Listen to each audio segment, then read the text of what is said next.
You are watching New York Knicks Now by Chat Sports. I'm your host, Marshall Green. We have a loaded show today on the docket for you guys. Cam Reddish, according to Marc Berman, has requested a trade from the New York Knicks.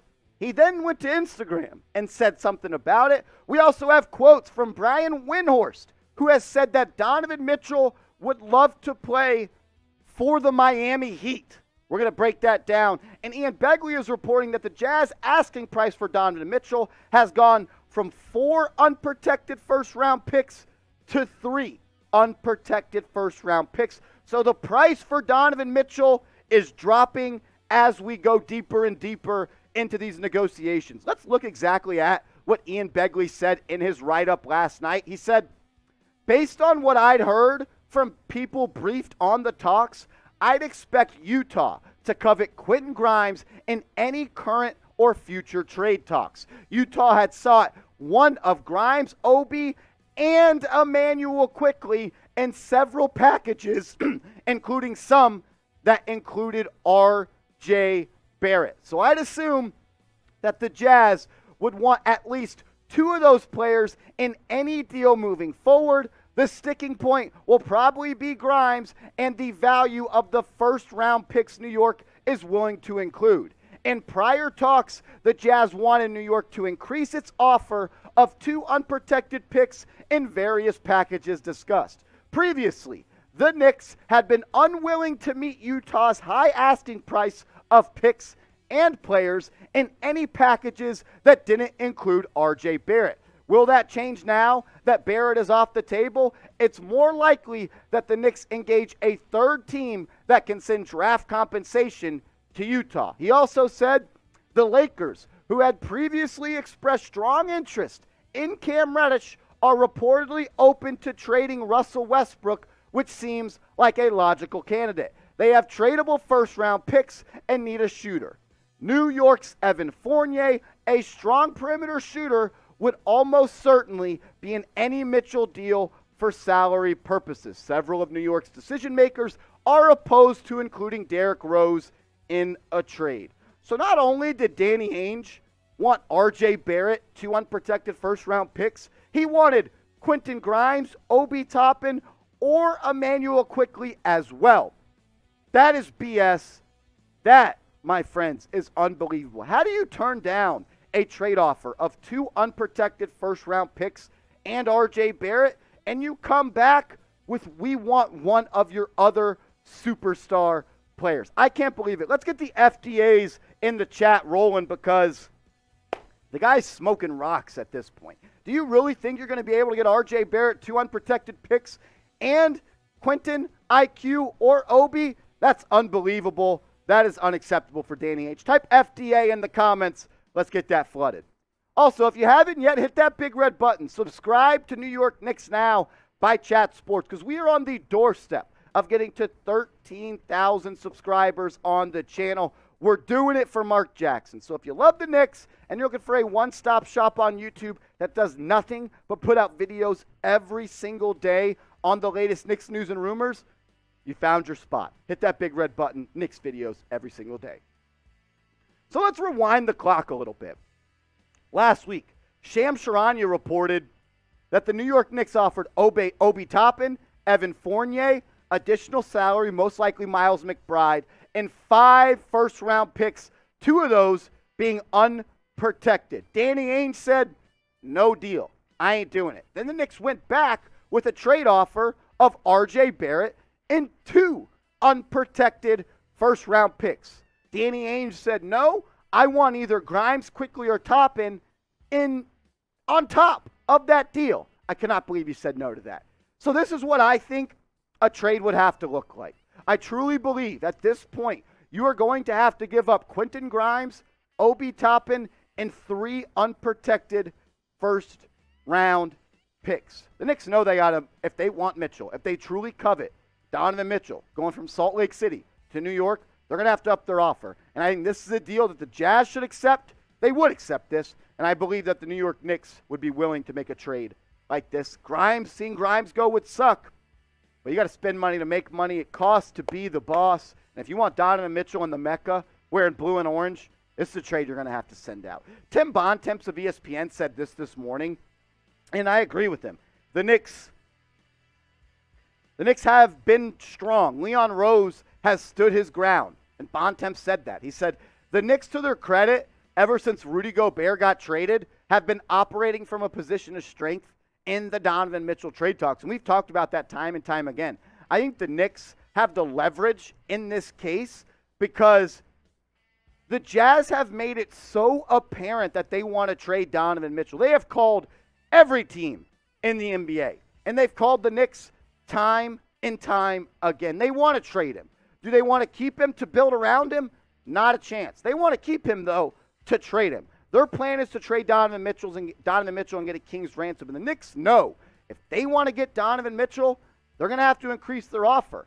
And we kind of got some light on what the Jazz and Danny Ainge value, because Shams Charania earlier this week reported the Jazz value just 3 players on the New York Knicks roster. That's R.J. Barrett, Obi Toppin, and Quentin Grimes.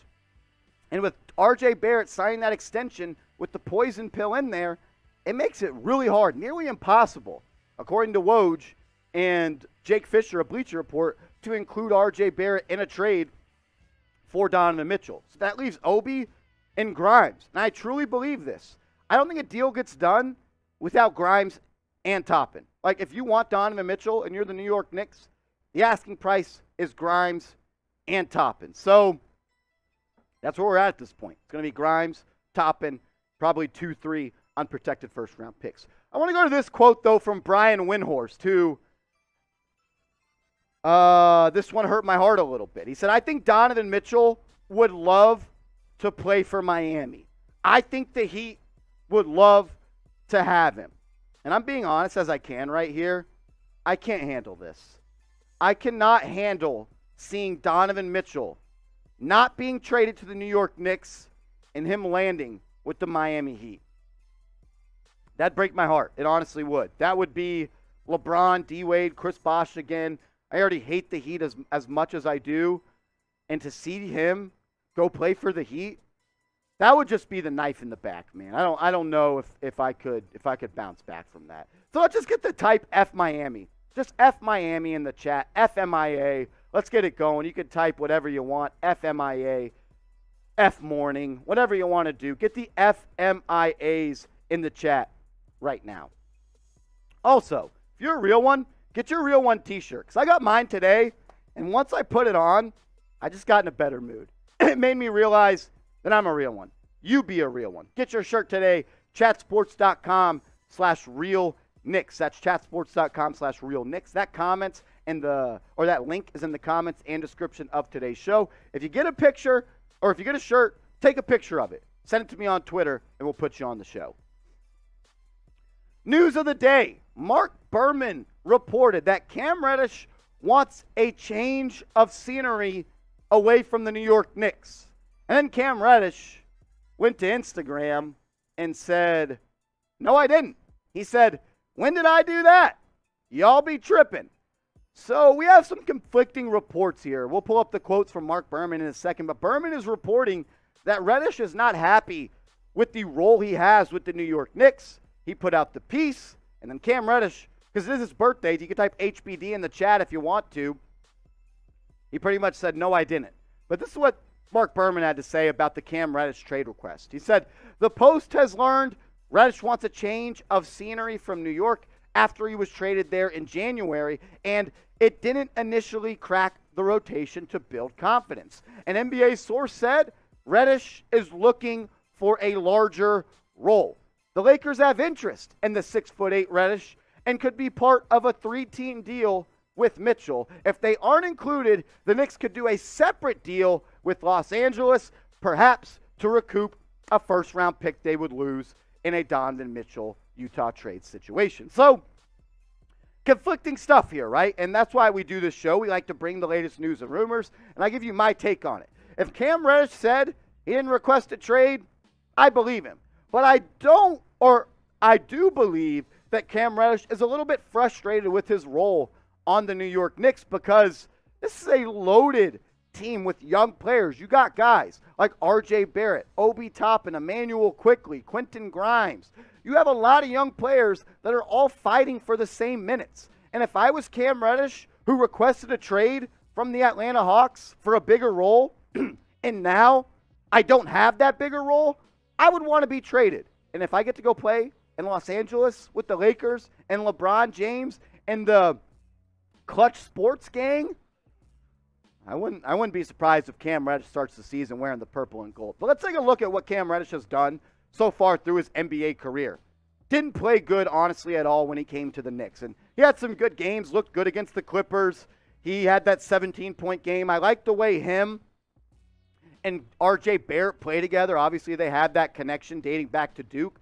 But the guy shot 25% from three in 15 games with the Knicks. That's unacceptable. He's been okay throughout his career, but he's never been the most efficient player, never shooting above 41% in his NBA career. The talent is there. The potential is there. And he flashed it in the Eastern Conference Finals back in 2021 when he was a part of the Atlanta Hawks. He was great. 13.3 points per game in 3 games in the conference finals, almost 2 steals per night, and he was efficient. 57% from the deck and a scorching 73% from downtown. There's no doubt 6'8" Cam Reddish has the tools. He's silky smooth, can put it on the deck, can get to the hoop, can finish left hand, right hand, can pull up from the mid-range. He's a tough shot taker and a tough shot maker.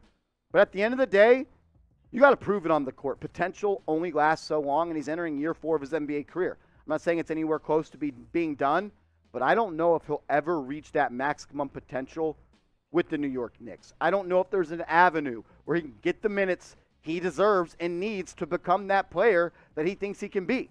So I want to ask this question. What to do with Cam Reddish? Let me know what you would do.